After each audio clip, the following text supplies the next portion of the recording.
जय हिंद। मैं हूं Tejesh Chauhan. Local vocal news के खास कार्यक्रम गाजियाबाद मांगे मोर में आपका स्वागत है।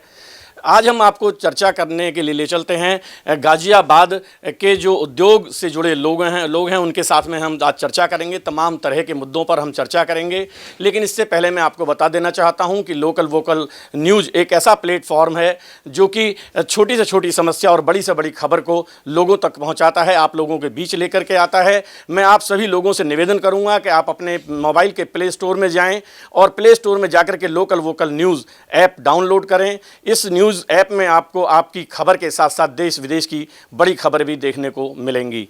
अब हम चर्चा करते हैं गाजियाबाद के इन उद्योग व्यापार से जुड़े लोगों से कि इस समय जो लॉकडाउन हुआ, लॉकडाउन में किस तरह की समस्या का उद्योग जो जुड़े हैं उनको किस तरह की सामना करना पड़ा, परेशानियों का, और किस तरह से अब लॉकडाउन के बाद इस समय उभार हो रहा है या उभरना चाहिए, या उभरे हैं या नहीं उभरे हैं, किस तरह की परिस्थितियों का सामना इन लोगों को करना पड़ रहा है। सबसे पहले मैं जानकारी करना चाहता हूं कि अजय गुप्ता जी से, राष्ट्रीय उपाध्यक्ष हैं, इनसे हम जानकारी करना चाहते हैं कि किस तरह की परेशानी लॉकडाउन के अंदर आई।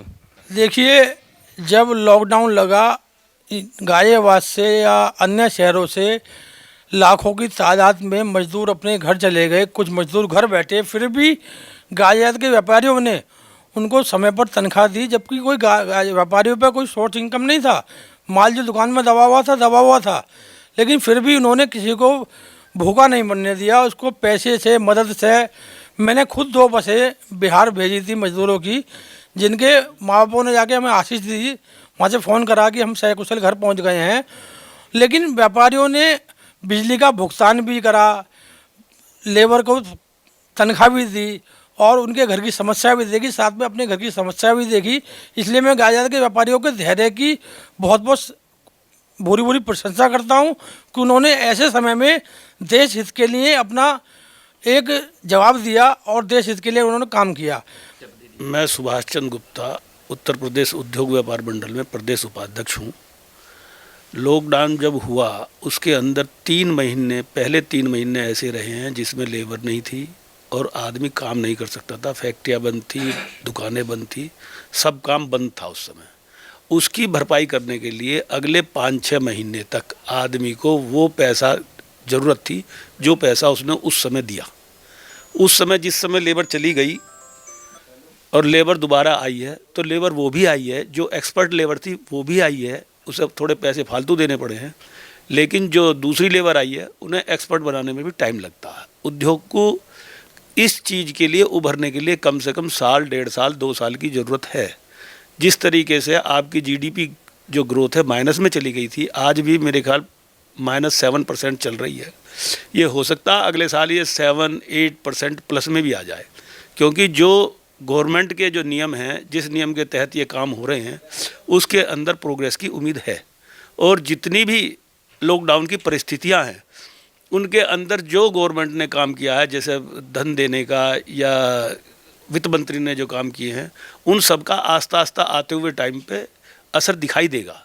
लेकिन असर दिखाई देने से पहले आज की डेट में कंपटीशन इतना हो चुका है लॉकडाउन की वजह से, जिस तरीके से ठेके में अभी एक शमशान घाट की दीवार गिर गई या छत गिर गई, उसके अंदर 25 आदमी की मौत हो गई। हमें बड़ा दुख है उस चीज़ का कि 25 आदमी की मौत हो गई, लेकिन साथ में ठेकेदारों के अंदर आपस में इतना कंपटीशन है। इस चीज़ को भी गवर्नमेंट को देखना चाहिए। जब गवर्नमेंट वो दे रही है, ठेका दे रही है, और वो 30% माइनस पे जा रहा, अगर 30% माइनस पे जा रहा है, जो कमाई है वो तो ख़त्म हो गई। उसके बाद 30% की रिश्वत दे रहा है, उसके बाद 12% का टैक्स है, तो पैसा लगेगा कितना उसमें? वो गिरेगा नहीं तो और क्या होगा? इस चीज़ का भी, इस तरफ भी गवर्नमेंट को ध्यान चाहिए। आदमी ले क्यों रहा, ठेकेदार क्यों ले रहा उस चीज़ को? इसलिए ले रहा, कंपटीशन है आपस में, काम नहीं है। काम किस वजह से नहीं है? लॉकडाउन के अंदर ठाली बैठे थे। क्या मोदी जी ईमानदारी के बिल्कुल 100%, मोदी जी, योगी जी, तुम्हारे अमित शाह जी, राजनाथ सिंह जी, इन पे किसी पे कोई दाग नहीं है। कांग्रेस के अंदर सब पे दाग था, लेकिन इसमें किसी पे दाग नहीं है। दूसरी बात क्या, जो ऊपर लेवल पे दाग नहीं है, वो नीचे लेवल पे भी दागी आदमी नहीं होने चाहिए। नीचे भ्रष्टाचार की वो इंतहा हो चुकी है। कोई भी आदमी हो, किसी भी डिपार्टमेंट में हो, मैं एक डिपार्टमेंट नहीं, किसी भी डिपार्टमेंट में, हर डिपार्टमेंट के अंदर भ्रष्टाचारी की इंतहा है। दूसरी बात एक और बता देता हूं मैं, अगर जीएसटी की आज की डेट में 1,15,000 करोड़ आ रहे हैं, अगर ये काम अफसर ईमानदारी से करें तो ये 2,15,000 करोड़ हो सकते हैं। जैसे 20 या 21 तारीख में लॉकडाउन हुआ तो अचानक लॉकडाउन होने से किसी को कुछ पता ही नहीं थी, एकदम फैक्ट्रियां बंद हो गई, मजदूर व्यापारी सब बहुत परेशान हो गए।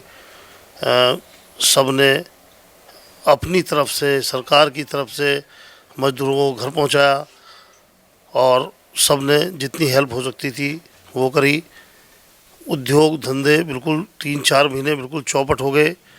मई में इनकी शुरुआत हुई, एसएसआई से परमिशन लेके सबने अपने अपने यूनिट खोले, उसमें करीब 25% मजदूरों की अनुमति मिली। मजदूर सब अपने अपने गंतव्य को जा चुके थे, उनको बुलाया गया बाई ट्रेन या जैसे भी बाई बस, चूँकि बस भी नहीं चल रही थी, ट्रेन भी नहीं चल रही थी पूरी, उनको टिकट देके हम लोगों ने और हमारे सभी व्यापारियों ने उनको, जो बाहर के थे, बिहार से थे, उत्तराखंड से थे, उत्तराखंड जहाँ से भी थे, उन सबको बुलाया। अब करीब 50% 60% मजदूर वापस आ चुके हैं। कुछ लेबर यहाँ से पकड़ के सब लोग काम चालू कर रहे हैं और जो माल गया हुआ था उसकी भी पेमेंट प्रॉपर नहीं आ पा रही थी। अब करीब 60-70% पेमेंट आनी चालू हो गई है और धीरे धीरे अपने मुकाम पर उम्मीद है कि 5-6 महीने बाद ये अपने पूरे दोबारा अपने योन में व्यापार आ जाएगा।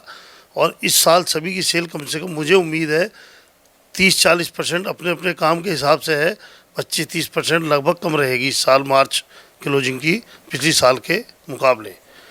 आने वाले बजट में हमें सरकार से यही उम्मीद है, हमें बहुत उम्मीद है सरकार से कि वो बहुत इसमें व्यापारियों के लिए, उद्यमियों के लिए बहुत अच्छी अच्छी योजनाएं लाएँ, चाहे वो इंटरेस्ट के रूप में हो, चाहे जो हम जीएसटी या इनकम टैक्स पे करते हैं उस पर भी कुछ ना कुछ अलग से योजना लाएँ, जिससे कि व्यापारी को रिटायरमेंट, जैसे कोई सरकारी अफसर होता है उसकी रिटायरमेंट के बाद 50 साल के बाद या 55 साल के बाद उसको पेंशन मिलती है, इसी तरीके से व्यापारी को भी, जैसे व्यापारी का उन्होंने बीमा का कराया है वो अच्छा है, लेकिन इसी तरीके से उसको पेंशन मिलनी चाहिए, या जितना वो जीएसटी पे करता है उसका कम से कम 10% हिस्सा जीएसटी इनकम टैक्स का व्यापारी के हर मंथ खाते में आना चाहिए।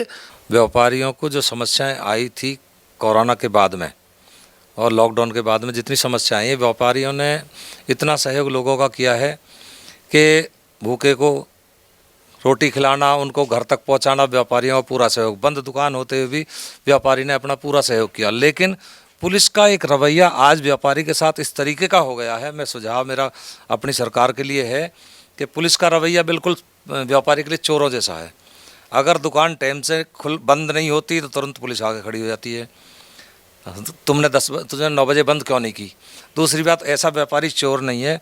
एक साप्ताहिक बंदी जो वो बंद की जाए, साप्ताहिक बंदी नहीं रखी जाए, क्योंकि व्यापारी को काफ़ी लॉकडाउन में नुकसान हुआ है, इसलिए व्यापारी को इतना समय मिलना चाहिए। दूसरी बात, मेरा कहने का मतलब एक और भी है, उसके साथ साथ बेरोजगारी को देखते हुए व्यापारी के साथ में जो दुकानें मकान आवासीय क्षेत्र में बनी हुई हैं उनको रेगुलाइज किया जाए, क्योंकि वे चौड़े रोड पे बनी हुई हैं। जो भी दुकानें चौड़े रोड पर बनी हुई हैं, उसको देखते हुए जो आज की डेट में बेरोजगार ज़्यादा हैं और व्यापार इस टाइम बिल्कुल ठप पड़े हैं, धीरे धीरे लाइन पर आ रहे हैं, उन दुकानों को, जो अपने आवासीय क्षेत्र में दुकानें बनाई हैं, उनको रेगुलाइज किया जाए ताकि व्यापारी आगे तक अपना व्यापार सुनिश्चित तरीके से चला सके। रोज़ जीडीए वाले रोज़ खड़े रहते हैं, अपनी दुकान बंद करें, रोज़ नोटिस लेकर खड़े हो जाते हैं। बाज़ार में इतनी मार्केट जीडीए ने नहीं बनाई जो हर एक व्यक्ति को मिल सकती हो। लोगों ने अपने मकानों में दुकानें बना के जो बेरोजगारी को दूर करने के लिए रोज़गार किया है, वो तब तक सफल रहेगा क्योंकि वो आज की डेट में पूरा रेवेन्यू दे रहा है। एक उसके साथ साथ बिजली का बिल जो हमारे बंद समय में भी व्यापारी से बिजली का बिल लिया गया था, वो नहीं लिया जाना चाहिए। हमारे व्यापार मंडल द्वारा एक मुद्दा उठाया गया है कि बिजली के बिलों में जो नीचे टैक्स लग के आते हैं, तरह तरह के सरचार्जेस, इस तरह के इन चार्जों को हटा के यूनिट की एक ही वैल्यू कर दी जाए, चाहे वो 6 रुपये करे, चाहे 8 रुपये करे, या 10 रुपये करे, जिससे हमें ये पता चले कि हमने कितनी बिजली यूज़ करनी है और व्यापारी को उससे काफ़ी राहत मिलेगी। दूसरा, सरकार से मेरा निवेदन है कि अमेजोन, फ्लिपकार्ट और तुम्हारा जितनी भी ऑनलाइन ये बड़ी बड़ी कंपनियां, ये बाहर विदेशी कंपनियां हैं। सरकार कहती है कि अपने देश को ऊंचा करना है तो सबसे पहले इन कंपनियों पर रोक लगाए, जिससे कि हम लोगों को हमारे बिजनेस में बढ़ोतरी करे। आजकल हर आदमी ऑनलाइन बिजनेस करता है, लेकिन हम जैसे दुकानदार उस चीज़ को नहीं समझ पाते, क्योंकि फ्लिपकार्ट, अमेजोन उसी चीज़ को, जैसे आप दिवाली पर देखेंगे इलेक्ट्रॉनिक आइटम ज़्यादा बल्ब पे माल उठा के बहुत ज़्यादा नीचे रेटों पर बेच देती है, और जिससे दुकानों पर ग्राहक आना बिल्कुल बंद हो गया। मेरा सरकार से निवेदन है, यह वही कंपनियां हैं जिन्होंने लॉकडाउन में सरकार की और किसी भी एक भी आदमी की ये मदद नहीं करी, ना अपनी किसी कंपनी में जितने भी आदमी उन्हें सैलरी दी। हम व्यापारियों ने अपने स्टाफ को भी सैलरी दी है, उसके साथ साथ हमने सरकार ने जो बिजली के बिल दिए हमने वो भी भरे हैं, और व्यापारी ने हर तरीके से अपनी लेबर को वहाँ तक पहुँचाने के बाद भी पेटीएम के माध्यम से या उनके बैंक के अकाउंट में डाल के उनकी तनख्वाहें भेजी हैं, जिससे वो अपना घर चला सके हर जगह। लेकिन व्यापारियों को दबाया जाता है। तो सरकार से मेरा यही निवेदन है, सबसे पहले ऑनलाइन बिजनेस ख़त्म करें जो बाहर की कंपनियाँ बन रही हैं। जब ये लॉकडाउन हटा तो सिस्टम वाइज दुकानें खुली इधर उधर के हिसाब से, और हमने मतलब व्यापारियों ने पूरी सेवा की थी। और जो क्या कहते हैं उसमें जो हमारे जो दुकान पर लड़के काम कर रहे थे, हमने उनको भी पूरी सैलरी दी थी। मोदी जी ने कहा था सबका साथ, सबका विकास, सबका विश्वास, और व्यापारियों ने पूरा साथ दिया मोदी जी का, मोदी सरकार का। मगर जिस प्रकार से मोदी जी ने कहा था उनके कि बिजली का बिल ना लिया जाए, और जो सैलरी पर लड़के काम कर रहे हैं उनको पूरी सैलरी दी जाए, हमने उनको पूरी सैलरी भी दी है, सारे काम करे। मगर हमसे ना तो बिजली के बिल में कहीं छूट दी गई, और जो ईमानदारी ऊपर हमारे मोदी जी और योगी जी चला रहे हैं, अमित शाह जी चला रहे हैं, वो भ्रष्टाचार नीचे का नहीं ख़त्म कर पा रहे। आज भी भ्रष्टाचार पूरी चरम सीमा पर है, रिश्वत बढ़ गई है, घटी नहीं है पहले के मुकाबले। आज भी कहीं भी आप किसी भी महकमे में चले जाएं, चाहे इनकम टैक्स हो, सेल टैक्स हो, पुलिस का कोई भी विभाग हो, आप वहाँ जाकर के देखिए कि रिश्वतखोरी बढ़ी है, घटी नहीं है। उल्टा दबाव बना करके उन्हें व्यापारी अगर उनके पास किसी समस्या को लेकर जाता तो उन्हें डराया जाता, धमकाया जाता। तो हम लोग कांग्रेस राज में थे जैसे, हम अपने आप को आज भी इस तरीके से महसूस करते हैं जब इन विभागों में जाते हैं।